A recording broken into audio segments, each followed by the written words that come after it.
America's fall as the international superpower is not even going to be like a graceful exit. It's just happening at an alarming rate that I previously could not have fathomed.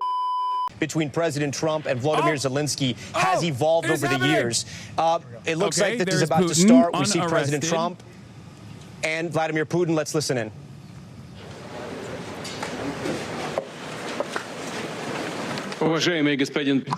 Mr. President, ladies and gentlemen, our negotiations have been held in a constructive atmosphere of mutual respect. We have very thorough negotiations that were quite useful. I would like to thank once again my American counterpart for the proposal to travel out here to Alaska. It only makes sense that we've met here because our countries, though separated by the oceans, are close neighbors.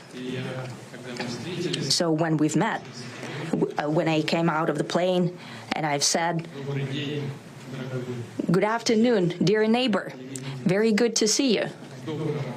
In good health and to see you alive." I think that is very neighborly. Oh my God, why does Trump look so happy? I feel like he loves him. Kind words that we can say to each other. We're separated by the Strait of Bering, though there are 2 islands only between the Russian island and the U.S. island. They're only 4 kilometers apart. We're close neighbors, and it's a fact. It's also important that Alaska has to do with our common heritage, common history between Russia and the U.S., and many positive events have to do with that territory.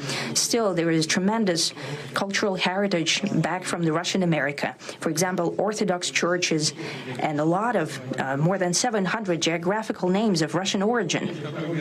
During the Second World War, it was here in Alaska that was the origin of the legendary air bridge for the supply of military aircraft and other equipment. Historical relevance of a country, he invaded it, okay? I'm just saying. Dangerous and treacherous route over the last time he talked about the historical relevance of a country, however, of sovereign the pilots of both countries did everything to bring close to the victory.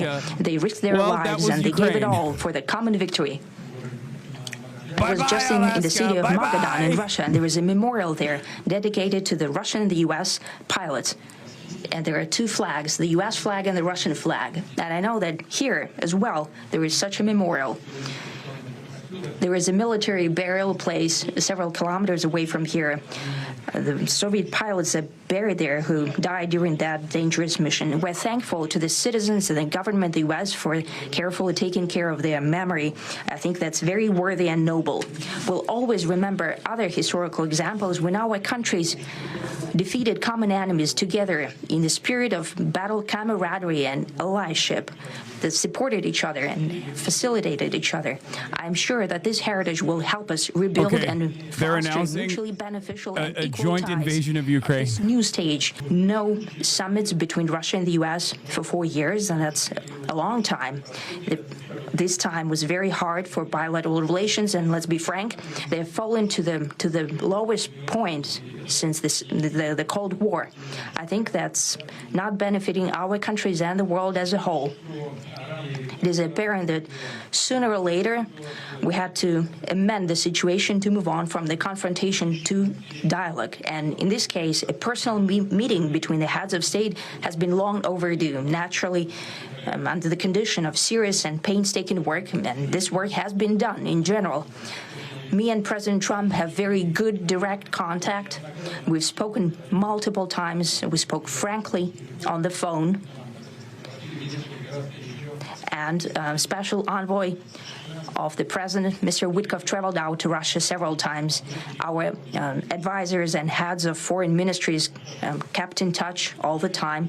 And you know fully well that one of the central issues was the situation around Ukraine. We see the strive of the administration and President Trump personally to help facilitate the resolution of the Ukrainian conflict. And his strive to get to the crux of the matter, to understand this history, is precious. As I've said, that he loves the this situation Putin in loves Ukraine yapping has to do about with fundamental history threats like to our this. security. Moreover, we've always considered the Ukrainian nation, and I've said it multiple times, a brotherly nation, however strange it may sound in these conditions. We have the same roots, and everything that's happening is a tragedy for us and terrible wound. Therefore, the country is sincerely interested in putting an end to it. At the same time, we're convinced that in order to make the settlement lasting and long-term, we need to eliminate all the primary roots, the primary causes of that conflict. And we've said it multiple times, to consider all legitimate concerns of Russia and to reinstate a just balance of security in Europe and in the world on the whole. And I agree with President Trump, as he has said today, that naturally the security of Ukraine should be ensured as well. Naturally, we are prepared to work on that. I would like to hope that the agreement that we've reached together will help us bring closer that goal and will pave the path towards peace in Ukraine. We expect that Kiev and European capitals will perceive that constructively and that they won't throw a wrench in the works. They will not make any attempts to use some backroom dealings to conduct provocations to torpedo the nascent progress. Incidentally, when the new administration came to power, bilateral trade started to grow. It's still very symbolic. Still, we have a growth of 20%. As I've said, we have a lot of dimensions for joint work. It is clear that the U.S. and Russian investment and business cooperation has tremendous potential. Russia and the U.S. can offer each other so much in trade, digital, high-tech, and in space exploration. We see that Arctic cooperation is also very possible, and our international context, for example, between the Far East of Russia and the West Coast of the U.S. Overall, it's very important for our countries to turn the page, to go back to cooperation. It is symbolic that not far away from here, at the border between Russia and the U.S., there was a so-called international date line. I think you can step over, literally, from yesterday into tomorrow. Bye-bye. And I hope that we'll succeed in that, in political sphere. I would like to thank President Trump for our joint work, for the well-wishing and trustworthy tone of our conversation. It's important that both sides are result-oriented, and we see that the President of the U.S. has a very clear idea of what he would like to achieve. He sincerely cares about prosperity of his nation. Still, he understands that Russia has its own national interests. I expect that today's agreements will be the starting point, not only for the solution of the Ukrainian issue, but also will help us bring back business-like and pragmatic relations between Russia and the U.S. And in the end, I would like to add one more thing. I'd like to remind you that in 2022, during the last contact with the previous administration, I tried to convince my previous American colleague that the situation should not be brought to the point of no return when it would come to hostilities. And I said it quite directly back then, that it's a big mistake. Today, when President Trump saying that if he was the president back then, there will be no war. And I'm quite sure that it would indeed be so. I can confirm that. I think that overall, me and President Trump have built a very good business-like and trustworthy contact. And I have every reason to believe that moving down this path, we can come, and the sooner the better, to the end of the conflict in Ukraine. Thank you. Thank you. Well, thank you very much, Mr. President. That was very profound, and I will say that I believe we had a very productive meeting. There were many, many points that we agreed on, most of them, I would say, a couple of big ones that we haven't quite gotten there, but we've made some headway. So there's no deal until there's a deal. I will call up NATO in a little while. I will call up the various people that I think are appropriate, and I'll, of course, call up President Zelensky and tell him about today's meeting. It's ultimately up to them. They're going to have to agree with what Marco and Steve and some of the great people from the Trump administration who've come here, Scott and John Ratcliffe. Thank you very much. But we have some of our really great leaders. They've been doing a phenomenal job. We also have some tremendous Russian business representatives here, and I think, you know, everybody wants to deal with us. We've become the hottest country anywhere in the world in a very short period of time, and we look forward to that. We look forward to dealing. We're going to try and get this over with. We really made some great progress today. I've always had a fantastic relationship with President Putin, with Vladimir. We had many tough meetings, good meetings. We were interfered with by the Russia hoax. That made it a little bit tougher to deal with, but he understood it. I think he's probably seen things like that during the course of his career. He's seen it all.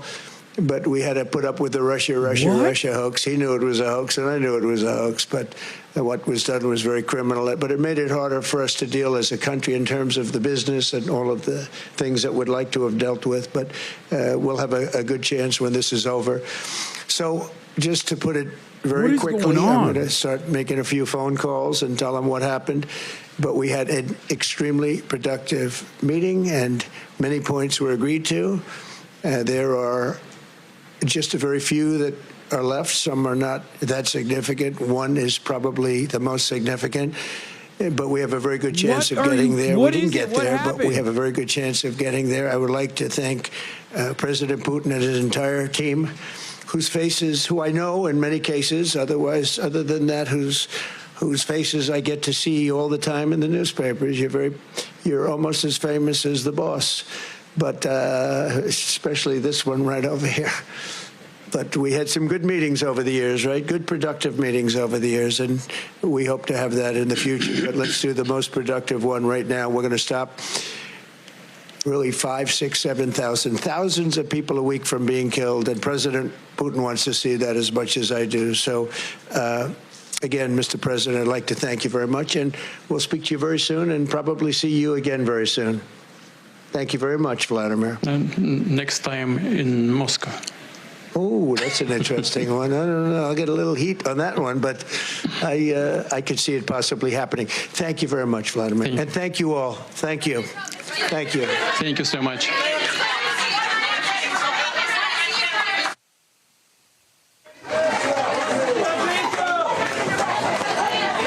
nothing happened. Nothing. It was even worse than I thought. It was just him glazing Putin. A long way from whatever they So we have just been watching this news conference between President Trump and Vladimir Putin, and it is strikingly unclear what, if anything, was accomplished here. The president saying there is no deal until there is a deal, saying they have disagreed on some major points, but they've agreed on other points, that he's going to call NATO now. He's going to call President Zelensky. But this is quite incredible. Under the banner of pursuing peace here in Alaska on U.S. soil, Vladimir Putin's first trip to the U.S. in nearly a decade, it is unclear what they've accomplished. It is unclear what they've agreed on. And more importantly, it is unclear what this means for the people of Ukraine that are currently fighting a war against Russia that has invaded their territory. Peter Alexander was in that room there. Peter, you know, they were dropping sort of some nuggets here and there, but it's really unclear what they've agreed upon. Putin thought about a cooperation with the U.S., possibly in trade, in space, and high tech. What is happening? A lot of platitudes were discussed, nothing concrete. What is your takeaway from what we just heard there? Hey, Will, can you hear me? Well, first of all, this is one of the very few times, Tom, I think we can say that the President of the United States had few words. How many times have we seen him where he took questions for hours and hours today, not taking a single question from reporters in the room, leaving unanswered a series of questions like, is there any ceasefire that was agreed to? It appears clear that there was not, at least from him saying there's no deal until there is a deal. He said there has been significant, as he described it, progress that's been made. A couple things are are striking here. You'll remember the president earlier today, as he was departing Washington aboard Air Force One, said he was not going to be happy if there was no ceasefire reached. He would be willing to walk away from this without a news conference and fly back home. Obviously, he stuck around, but it doesn't appear that he came away with what he was hoping to come away with. What is still up in the air is what this means for Ukraine. I was struck by what we heard from Vladimir Putin, who in effect said that they had a series of conversations, and among those things that need to be addressed are the origins of this war, in effect blaming Ukraine for this war. I think most would agree, all should agree, that this was a war started by Russia, but it's unclear if Donald Trump supports the idea of an independent, sovereign Ukraine next door to Russia, why he would trust Vladimir Putin to stop the killing of soldiers and civilians alike. There are so many questions that remain unanswered. It's not just the future of Ukraine that remains up in the air, but ultimately its impact throughout that region. We're going to be working our sources right now. We are told that the reporters who were traveling aboard Air Force One have already been rushed out of the room gathering. Bro, this is the most made thing I've ever seen. The situation is more dire. America is like, dude, Vladimir Putin literally came to the United States of America, took his out and said, and Trump gave him a job, only to turn around and get nothing out of this equation at all beyond glazing Putin. What the I mean, so far, that's what it looks like to me. Though, at one point saying that thousands of lives will be saved if this deal is accomplished. But again, we have no idea what's going to happen. It sounds like he's going to go to NATO and go into I guess, the Ukrainian president and maybe talk about the terms of the deal and come back. But it's unclear. I do want to bring in now moderator of Meet the Press, Kristen Welker. Kristen, you've interviewed President Trump several times. You've covered these bilateral meetings just like Peter. You've been in the room. Look, if we start to read what's happened so far, a lot of the meeting was scrapped. It was shorter than we thought it was going to be. There's a news conference. No questions are taken. And now both leaders are on their way back to, Putin's back to Russia, President Trump back to D.C. What can we read from all this? This is an extraordinary turn of events, Tom. Peter laid it out well. The fact that this feels rushed, the fact that we just heard from both leaders, and yet it's very cloudy in terms of what exactly was discussed, what was accomplished. They offered few, if any, specifics, Tom, and they took no questions. This is a president who relishes taking questions. The Russian president relishes taking questions when he holds his annual news conference that can last for hours on end. So the fact that this was so clipped, the fact that you heard from a somewhat muted President Trump underscores that he is not walking away from the ceasefire with a ceasefire agreement that he was hoping for. Remember, those were the terms that he laid out at the beginning of this day. That was how he was defining victory: an immediate ceasefire, an unconditional ceasefire. We did not hear the term ceasefire uttered. We didn't hear any end to the fighting talked about. And that really was the goal to this meeting, and to get a second meeting. Will there be another meeting with President Zelensky? I'm starting to get some reaction, Tom. A European source telling me this was a big nothing burger. A Republican ally of President Trump saying it's a very good start, but not providing any details.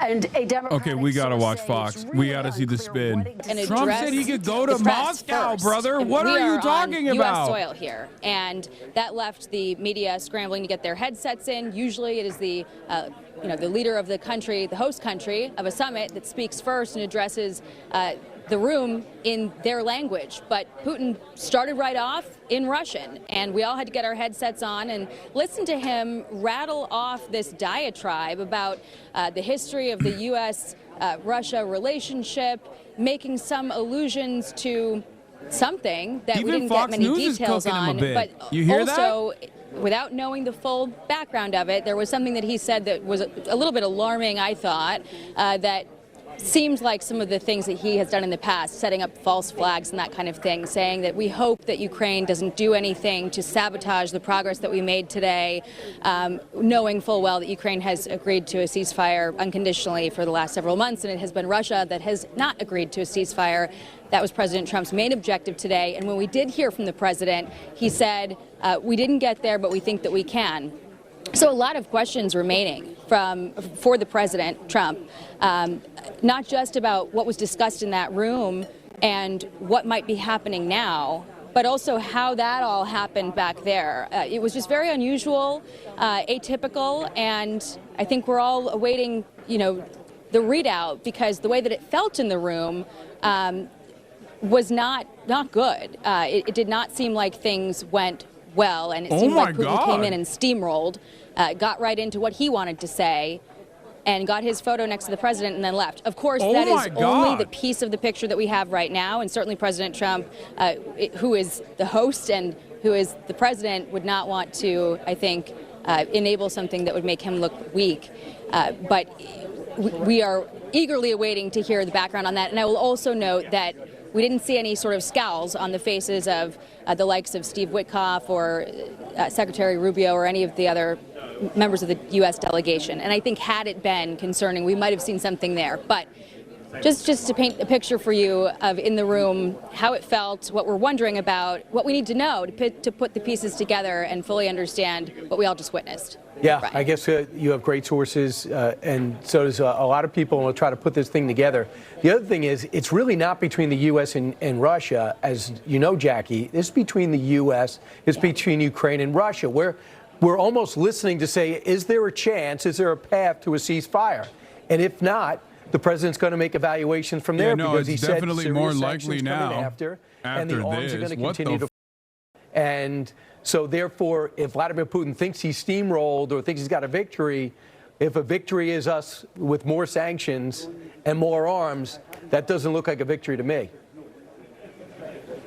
No, it certainly would not be. And the president has noted rightfully that the tariffs that he threatened on secondary sanctions on big purchasers of Russian oil like India and China that really drove Putin to the negotiating table, that would drive Russia's economy from bad to worse. And the picture really inside of Russia is very bad. They are having to give sign-up bonuses to join the military that are larger than the average national. I'm just saying. The average salary for across the country. They're running out of people. They're running out of cash. No one will buy their debt. There are any number of data points that you could reference here. And so certainly the president holds all the cards. But there were some things that Putin said that are always cause for concern. When he references things like root causes, I know. It's always a reference back to his ultimate goal of taking all of Ukraine. And so we'll see, though, of course. We got more out of Putin than we did from President Trump. And I expect that we'll get the full picture when he talks to Sean Hannity. Very, very grateful that he is going to be giving the full readout here soon. Jackie, you're about to get a flow of information, so I'm going to let you gather that. So I appreciate it. Meanwhile, former Secretary of State Mike Pompeo joins us now. Last time they met, he was there. Mr. Secretary, your thoughts about how little we know at this point? Yeah, Brian, that was different, for sure. Different than most of the pressers that President Trump has, where he's usually very straightforward and very forward-leaning and sharing all the things that he can. Clearly, he felt in this instance to deliver on behalf of America, the best thing to do was to be quiet. I don't think we should overread that. I would also urge everyone watching. I'm sure the Russians are already out with a series of statements. They'll come out with more. Pay little attention to what they actually say. What we ought to all focus on is what they do in the coming hours. Will there be missiles flying tonight in Ukraine? Will the Russians continue their advance? What will the Ukrainians do on the ground? I'm sure President Zelensky will get the briefing from President Trump on what actually took place. But will we see a de facto ceasefire, at least for a little while they try to make sure I get President Trump's words right, to try and iron out some of the things that still remain to be figured out. But I agree, pretty non-transparent, much that we don't know. Right. That does suggest there are significant roadblocks along the way that remain. Mr. Secretary, I didn't go to KGB school. I couldn't get in. It was probably the Russian language that stopped me. But it looks as though they've been listening to the president.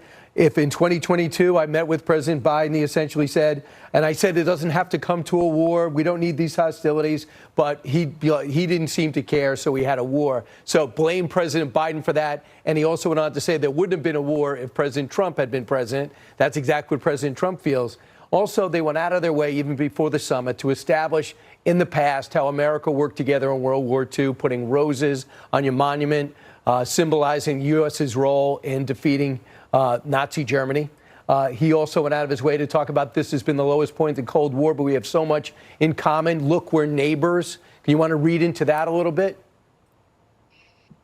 Only this, Brian. Putin gets the joke, right? He is trying diligently to snuggle up to President Trump. He knows that President Trump holds all the cards that can bring his nation to near ruin. That, by the way, that read of World War II, I've heard from. He glazed Trump so many times is laughable. and attacked Biden. Who gives a? Trump is giving him everything. Good actors in the aftermath of World War II, to say the least. The Soviet Union destroyed so much and did so little for its own people. He also defended the Christian church. I mean, it's really quite laughable as well. But he hit all the notes he thought would matter. I think that is a misread in some ways. President Trump, while he said we have a great relationship, has been incredibly tough with respect to Russia, far more capable of deterring Vladimir Putin than Joe Biden or Barack Obama. America's fall as the international superpower, the hegemonic superpower, is not even going to be like a graceful exit. It's just happening at an alarming rate that I previously could not have fathomed, could not have imagined. Said this of significance. And it's like Trump is just truly accelerating it. He really is the great nation builder for China, and I guess for Russia as well. Just a very few that are left. Some are not that significant. One is probably the most significant, but we have a very good chance of getting there. We didn't get there, but we have a very good chance of getting there. So, you know President Trump. You know his body language. What are your thoughts about what he means? I think there's still significant sticking points along the way. They may have identified interests that they can work their way through, perhaps on economic matters and the like, but it sounds to me like sort of the central issue, the thing that we've all been talking about for the days leading up to this, Vladimir Putin's willingness to conduct a ceasefire with no conditions so that they can get to the table and discuss a formal resolution of the conflict. It doesn't sound like Putin showed up today ready to concede that core point. Yeah, we didn't get there is what he said, but we have productive meetings. I'm going to call NATO. I'm going to call the EU, European leaders. I'm going to call Zelensky. So he does have something to say, right? And soon we're going to get that, what happened and what didn't happen. He has something and then to we're going say. to have evaluation. It's just very different not to get that from the press conference. Yeah, in a matter of hours, they're having such a hard time spinning this. Where they can't even spin it because it was so devoid of nothing. And it's like one of the worst possible outcomes, because then all you've done at that point is just like show good favor to Vladimir Putin. And that's it. And you got nothing in return for it other than Vladimir Putin saying Biden was responsible, and also I would have never invaded Ukraine if Trump was still president. That's it. That's what Trump got in exchange for bringing Vladimir Putin to America under the auspices of like a ceasefire negotiation that literally, by his own admission, did not come to a reasonable conclusion at all. There should be another meeting. I was kind of interested to get your take when President Putin recommended a venue. Watch. Mr. President, I'd like to thank you very much, and we'll speak to you very soon and probably see you again very soon. Thank you very much, Vladimir. Next time in Moscow. Oh, that's an interesting one. I don't know. I'll get a little heat on that one, but I could see it possibly happening. Thank you very much, Vladimir. And thank you all. Thank you. I think that caught him by surprise. Your thoughts? Yeah, probably so. I'm sure President Putin would like to show up with the remaining fighters that he can still fly, and the Russian bombers, just as the Americans flew over the meeting today. Putin would probably like to return that favor and have a home and away game. I think President Trump will be pretty smart about where the venue for the next meeting, and I think it'll be important that President Zelensky be at that meeting as well. I'd be very surprised if President Zelensky, Trump, and Putin all met in Moscow. That would surprise me quite a bit. Who knows? And a lot of people are going to talk about this. Jackie Heinrich points out, in tradition would have it, usually the home team gets to speak first. Vladimir Putin spoke first. Yeah, but with the president's unorthodox way of approaching everything about the presidency, I would just shank Zelensky. They at bring all. Zelensky over, and then you know, they kill him. Vladimir Putin gives Donald Trump the weapon to President Trump, correct? Zelensky with. And he's like, come on, do it. Diplomatic niceties are not something that's going to offend him. I think also he likely wanted the last word. I know when I was in meetings like this and there was a readout, I always wanted to be the last one to clean up anything the other person may have said that didn't ring true to me. I imagine President Trump wanted to keep that prerogative so that if President Putin said something that he found either incorrect or needed to be fixed, he'd get that last word. He certainly got that today. Mr. Secretary, check your text messages in your email. Let us know when you get some detail, and just we'll have you just bump right in. Thanks so much for being our expert. Oh, yeah, because you wanted to get the last word. Meanwhile, 22 minutes after the hour, let's bring in Fox News contributor Kellyanne Conway, Jason Chaffetz, as well as Fox and Friends weekend co-host Charlie Hurd. Kellyanne, I'll talk to you. Your sense about the fact that we did really not get any details from that press conference. Why? Look, I think anybody who's confused about how this went down is still wondering what happened at the end of that final Sopranos episode. This is exactly what President Trump said was going to happen. He said it's not his deal to make. Putin is killing innocent people in a sovereign nation. He invaded that nation, and the country that is being attacked so viciously needs to be at the table to make the final deal. The second thing the president promised and delivered upon, Brian, is that this meeting would set up the framework for the next meeting. And it is not always the case where one meeting leads to another. We've all seen President Trump be one and done. I think in addition to the art of the deal is the art of the details. And I know President Trump is going to get back on Air Force One tonight. He's not going to go to sleep at all the entire ride. We already know that. And he's going to expect everyone around him. He's going to be kicking his feet up thinking about how Vladimir Putin the structure and what the details should be like. And I think he's going to talk to Zelensky again. He's going to talk to the other European leaders again. Look, everything came up Trump in the U.S. today. This was his meeting on U.S. soil with U.S. bombers ahead. Look at the step and repeat behind them. It says pursuing peace. Do you think Vladimir Putin wanted to stand in front of a banner on U.S. soil a foot shorter than the U.S. president in front of words that say pursuing peace? That's the goal here. But that's President Trump's goal. Are you serious? And the last thing I'll say is Putin, I disagree completely with who said he's got cards to play. He got the first word, Bro, they're the libs first now. statement. I think today They're lived up. They're lived up the wazoo. This is crazy. President Trump was crisp and concise. You know why? Putin treated him like their friends. Oh, the religious artifacts. Oh, you're looking so healthy and vibrant. Donald Trump was not being his jovial, jaunty self in this press conference. It was not emotional. It was transactional.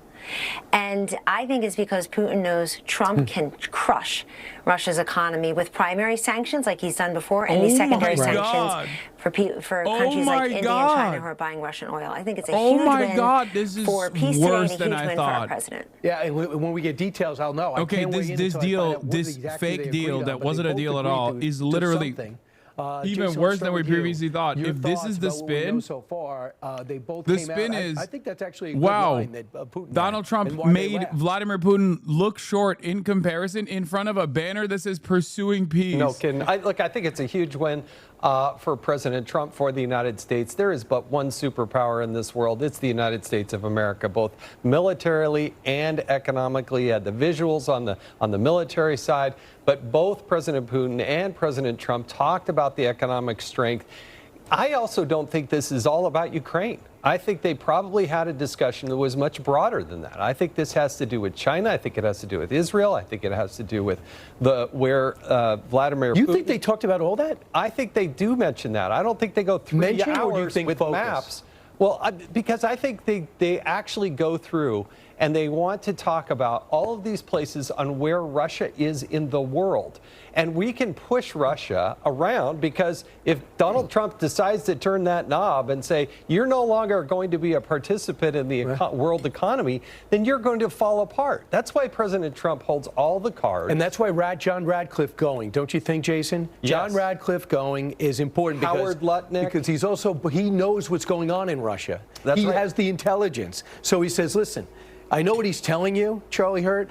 Radcliffe could say, but I'm going to tell you the reality, what's really happening in Russia, and the CIA knows. Yeah, and I think the big reason we're all kind of reeling right here is because we know nothing. Yeah, well, we know nothing, but also we're so accustomed to Donald Trump taking all these questions. The president never misses an opportunity to take questions, and so we're sort of like confused by this. Right now, normally, under normal circumstances, we would be 1/8 of the way through a reeling press conference where he answers every single question. It's amazing. Dude, they're trying desperately to spin this around into like a positive, and there's so nothing There's so much of absolutely nothing, nada, zero, that they're just like, yeah, Trump looked hot on stage. Of Vladimir Putin. This summit, which President Putin described as an agreement and one that he didn't want to see European Trump actually didn't want Vladimir Putin to call him an Uber after he nutted inside of him. You know, that's like normal. That's actually a power play. That concludes this NBC News special report. We'll have much more coverage. That's a real power play from Trump. We basically have zero information but some clues. No ceasefire announced. Putin alluded to a great meeting and warned the EU and Ukrainians not to torpedo whatever proposal it is he put forward to Trump, which he would actually agree to. Clearly, this didn't mean EU/Ukraine red lines, and that's why Trump kept saying he needed to call them after the meeting to see that it is potentially acceptable. The second meeting is supposed to have Zelensky. You understand? That shit ain't happening in Moscow if Zelensky is showing up.